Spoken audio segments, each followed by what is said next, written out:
Hello students, class में आप सभी का स्वागत है। पिछली क्लास में हमने income from business and profession में डिस्कस किया था निर्दिष्ट व्यवसाय पर किए गए व्यय के संबंध में कटौती। आज हम करने जा रहे हैं ग्रामीण विकास कार्यक्रम संचालित करने वाले संघ अथवा संस्थाओं को दिए गए भुगतान। देखिए, यदि कोई करदाता गत वर्ष में ग्रामीण विकास कार्यक्रम को संचालित करने वाले किसी संघ अथवा संस्था को भुगतान के रूप में कोई व्यय करता है तो उसे इसके संबंध में संपूर्ण राशि की कटौती प्रदान की जाती है। अब इसमें हम सबसे पहले ये समझेंगे कि ग्रामीण विकास कार्यक्रम से क्या अभिप्राय है। तो यहाँ ग्रामीण विकास कार्यक्रम से जो तात्पर्य लिया गया है वो ये है कि ग्रामीण क्षेत्र की जनता के स्तर को ऊंचा उठाने वाले या उसके सामाजिक और आर्थिक कल्याण में वृद्धि करे ऐसे किसी भी कार्यक्रम को ग्रामीण विकास कार्यक्रम में शामिल किया गया है। ये कार्यक्रम 1 मार्च 1983 से पूर्व अनुमोदित होना अनिवार्य है। साथ ही साथ ग्रामीण विकास के कार्यक्रम को संचालित करने वाले समुदाय अथवा संस्था को भुगतान की गई किसी भी राशि के संबंध में कटौती की पात्रता रखने वाले करदाता को केवल इस आधार पर कटौती देने से इनकार नहीं किया जा सकता कि करदाता के द्वारा ऐसी राशि के भुगतान किए जाने के बाद ऐसा जो प्रोग्राम है ग्रामीण विकास कार्यक्रम का वो उसका अनुमोदन जो है उस संस्था का जो अनुमोदन है वो वापस ले लिया गया। इस आधार पर करदाता की कटौती को अस्वीकृत नहीं किया जाएगा। दूसरी चीज़ हमने इसमें देखी कि व्यय जो है वो भुगतान के रूप में होना अनिवार्य है। तीसरी चीज़ आती है कि अनुमोदित संस्थाओं को भुगतान। अनुमोदित संस्था से क्या तात्पर्य है? जिनको निर्धारित सत्ता द्वारा इस आशय के लिए अनुमोदित किया गया हो। यह अनुमोदन एक बार में 3 वर्ष से अधिक के लिए नहीं किया जाता है। तो हमने ये देखा कि यदि करदाता गत वर्ष में ग्रामीण विकास कार्यक्रम संचालित करने वाली किसी संघ अथवा संस्था को जो कि निर्धारित सत्ता द्वारा इस आशय के लिए अनुमोदित कर दी गई है, अगर करदाता ने कोई व्यय भुगतान जो है वो व्यय के रूप में करा है तो उसको संपूर्ण कटौती स्वीकृत की जाएगी। अगला हमारा आता है अधिसूचित कौशल विकास परियोजना पर कंपनियों द्वारा किया गया व्यय। देखिए स्टूडेंट्स, मैंने मेरे पीडीएफ में आप देखिएगा मैंने अंडरलाइन किया है कंपनियों द्वारा किया गया व्यय, यानी कि इसमें कटौती की पात्रता केवल कंपनी करदाता को ही दी गई है और भुगतान के 150% के बराबर भारित कटौती करदाता को इसके संदर्भ में दी जाएगी। तो यदि कोई करदाता अधिसूचित कौशल विकास परियोजना पर इस बाबत कंपनी कोई खर्च करती है, कंपनी करदाता यदि कोई खर्च करता है तो व्यय की गई राशि के 150% के बराबर भारित कटौती स्वीकृत की जाएगी। देखिए, कर निर्धारण वर्ष 2021-22 से ये भारित कटौती बंद हो जाएगी। करदाता जितना व्यय करेगा उसके बराबर ही कटौती उसे स्वीकृत की जाएगी। अगला हमारा आता है अधिसूचित कृषि विस्तार परियोजना पर किए गए व्यय। जिस तरीके से अधिसूचित कौशल विकास परियोजना पर व्यय के 150% के बराबर भारित कटौती स्वीकृत की जाती है, वैसे ही अधिसूचित कृषि विस्तार परियोजना पर यदि करदाता ने कोई व्यय किया है तो जितना व्यय उसने किया है उसके 150% के बराबर भारित कटौती उसे स्वीकृत की जाती है। अगली हमारी कटौती आती है कुछ प्रारंभिक व्ययों के संबंध में कटौती।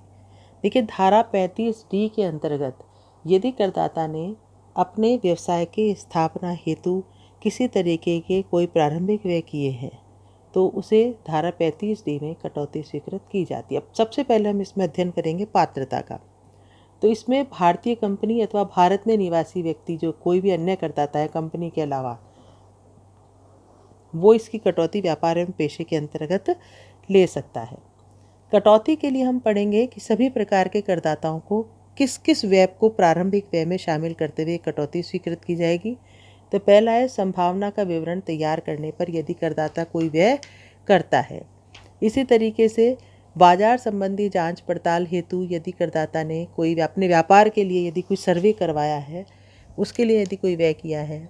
इसी तरीके से कोई प्रोजेक्ट स्टेटमेंट ऑफ प्रोजेक्ट तैयार करवाया है, या इसी तरीके से इंजीनियरिंग सेवाओं पर यदि कोई व्यय किया है तो उसे इसके अंतर्गत प्रारंभिक व्यय में शामिल किया गया है। करदाता स्वयं भी ये कार्य कर सकता है अथवा किसी अनुमोदित संस्था के द्वारा भी वो ये कार्य करवा सकता है।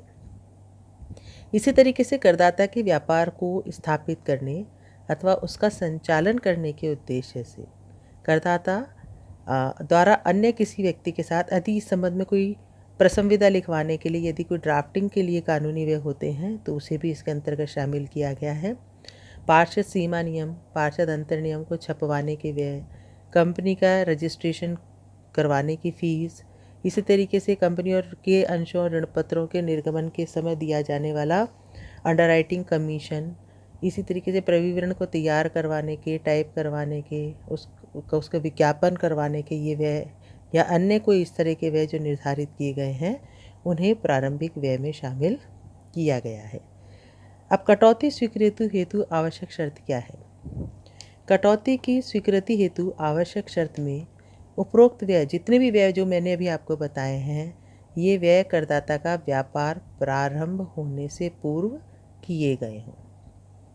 दूसरा, करदाता का व्यापार प्रारंभ होने के बाद उसके किसी भी उपक्रम के विकास के लिए या कोई नई इकाई की स्थापना के संबंध में यदि इस संदर्भ में कोई व्यय किए गए हों तो उन्हें प्रारंभिक व्यय में शामिल किया जाता है। अब यहाँ कटौती योग्य राशि से क्या तात्पर्य है। देखिए, यहाँ कटौती के लिए हम दो भागों में इस राशि को बांटते हैं। पहली, व्यापार प्रारंभ करने से पूर्व किए गए व्यय की वास्तविक राशि, और दूसरी, योजना की लागत अर्थात स्थायी संपत्तियों की वास्तविक लागत का 5%, जो भी दोनों में से कम हो।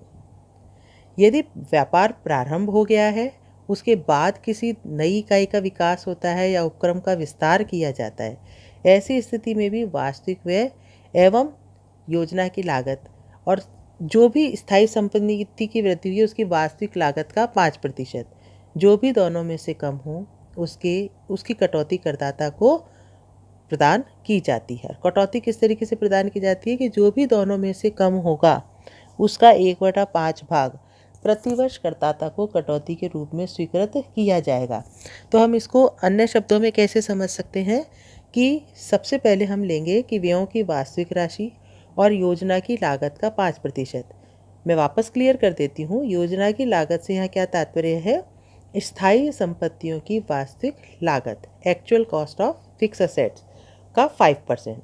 इनमें दोनों में से जो भी कम होगा उसकी कटौती करदाता को 5 वर्षों तक बराबर बराबर दी जाएगी। अब यहाँ पर योजना की लागत से क्या तात्पर्य है, जो हम बार बार कह रहे हैं स्थायी संपत्तियों की वास्तविक लागत या योजना की लागत, तो जो भी व्यापार का गत वर्ष का अंतिम दिन है उस दिन बुक्स में जो फिक्स असेट की कॉस्ट दिखाई जाती है, चाहे वो लैंड हो, बिल्डिंग हो, लीज होल्ड प्रॉपर्टी हो, प्लांट्स एंड फर्नीचर्स हो, फिटिंग्स हो, रेलवे साइट्स हो, जो भी उसने इस व्यापार की स्थापना के लिए फिक्स असेट ली है उसकी लागत का 5% इसके लिए शामिल किया जाता है। अगला हमारा इसमें व्यय आता है एकीकरण अथवा अविलियन, अमेलगमेशन और डीमर्जर के व्ययों की कटौती। जितने भी व्यय इसके रेफरेंस में किए गए हैं उन व्ययों की 5 समान किस्तों में करदाता को कटौती प्रदान की जाती है। अच्छा, इसमें एक चीज़ और है कि ऐसे व्यय के संबंध में अधिनियम में अन्य प्रावधान के तहत करदाता को कोई और कटौती स्वीकृत नहीं की जाएगी। इसी तरीके से अगला हमारा आता है स्वैच्छिक सेवानिवृत्ति योजना, VRS के तहत किए गए व्यय के संबंध में कटौती। यदि मान लीजिए करदाता ने किसी कर्मचारी की स्वैच्छिक सेवानिवृत्ति की योजना के अंतर्गत उसे किसी राशि के भुगतान किए के रूप में कोई व्यय किया गया है, तो ऐसी व्यय की गई राशि को 5 समान किश्तों में करदाता को यह कटौती स्वीकृत की जाएगी। तो 5 समान किश्तों में क्या होगा कि एक किश्त की कटौती तो उसी गत वर्ष में दे दी जाएगी जिस वर्ष ये व्यय हुआ है, उसके बाद 4 जो उसकी किश्तें हैं वो अगले 4 वर्ष तक करदाता को स्वीकृत कर दी जाएगी। अगला हमारा आता है कुछ खनिजों की खोज आदि पर किए गए व्यय के संबंध में कटौती। देखिए, सबसे पहले हम धारा 35E के अंतर्गत इस मद में जो व्यय करदाता ने किए हैं उसके लिए हम इसको पढ़ेंगे। तो सबसे पहले हम देखेंगे पात्रता। तो इसके लिए कौन कौन पात्र हो सकते हैं? भारतीय कंपनी या भारत में अन्य कोई निवासी करदाता को ये कटौती स्वीकृत की जा सकती है। उसके बाद व्यय जिनकी कटौती स्वीकृत नहीं की जाती, तो वो कौन कौन से व्यय हैं जिनकी कटौती स्वीकृत नहीं होगी? भूमि को प्राप्त करने पर किया गया व्यय, दूसरा ऐसे खनिज पदार्थों के भंडारों को प्राप्त करने पर किए गए व्यय, और तीसरा किसी भवन, मशीन, प्लांट एवं फर्नीचर पर किए गए पूंजीगत व्यय जिस पर करदाता ऑलरेडी डेप्रिसिएशन की कटौती ले चुका है। तो हम क्या कह सकते हैं कि इस धारा के अंतर्गत एक भारतीय कंपनी या अन्य कोई भी निवासी करदाता द्वारा जो किसी खनिज को खोजने, निकालने या उत्पादित करने से संबंधित कार्य में संलग्न हो, तो ऐसे व्यय व्यापारिक उत्पादन प्रारंभ होने वाले गत वर्ष में अथवा उस गत वर्ष के तुरंत पूर्व के 4 वर्षों में यदि किसी भी वर्ष किए गए हैं तो करदाता इसको इसकी 10 समान वार्षिक किश्तों में कटौती स्वीकृत की जाएगी। 10 वर्षों तक करदाता को ये कटौती जो है प्रतिवर्ष समान रूप से स्वीकृत की जाएगी।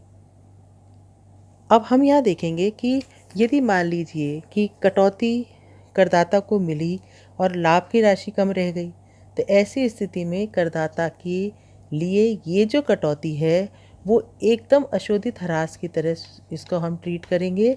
आगे के वर्षों में इसे ले जाया जाएगा तथा जब तक ये पूर्ण रूप से ये इसकी सेट ऑफ नहीं हो जाएगी तब तक हम इसकी कटौती करदाता को देते रहेंगे। तो 10 वर्ष के बाद करदाता को इसकी सीमा आ जाएगी। 10 वर्ष के बाद करदाता इसकी कटौती प्राप्त नहीं कर सकता और उसको ये राशि 10वें वर्ष के बाद, क्योंकि वो आगे नहीं ले जा सकता उसको, तो उसके संबंध में फिर इसको ये कटौती स्वीकृत नहीं होगी। इस तरीके से जिस व्यय के संबंध में कटौती इस धारा में स्वीकृत की जाती है उसको इस व्यय की कटौती किसी भी अन्य धारा में स्वीकृत नहीं की जाएगी। तो यहाँ आज हमने कुछ पॉइंट्स को डिस्कस किया है। स्टूडेंट्स, अगली क्लास में मैं आपको डेप्रिसिएशन अर्थात ह्रास के बारे में विस्तृत रूप से जानकारी दूंगी। मैं आपको बताऊंगी क्योंकि व्यापार एवं पेशे शीर्षक के अंतर्गत डेप्रिसिएशन या मूल्य ह्रास एक बहुत ही महत्वपूर्ण मद है और हमें देखना है कि प्लांट, फर्नीचर, बिल्डिंग या इंटेंजिबल एसेट्स, इन पर किस तरीके से आयकर अधिनियम के अंतर्गत ह्रास की व्यवस्था की गई है। तो अगली क्लास में हम डेप्रिसिएशन पर डिस्कस करेंगे। अभी तक जो हमने डिस्कस किया है, यदि उसमें किसी तरह का आपको कोई डाउट है तो आप मुझे व्हाट्सएप पर या व्यक्तिगत रूप से कॉल करके अपने संशय का समाधान कर सकते हैं। धन्यवाद।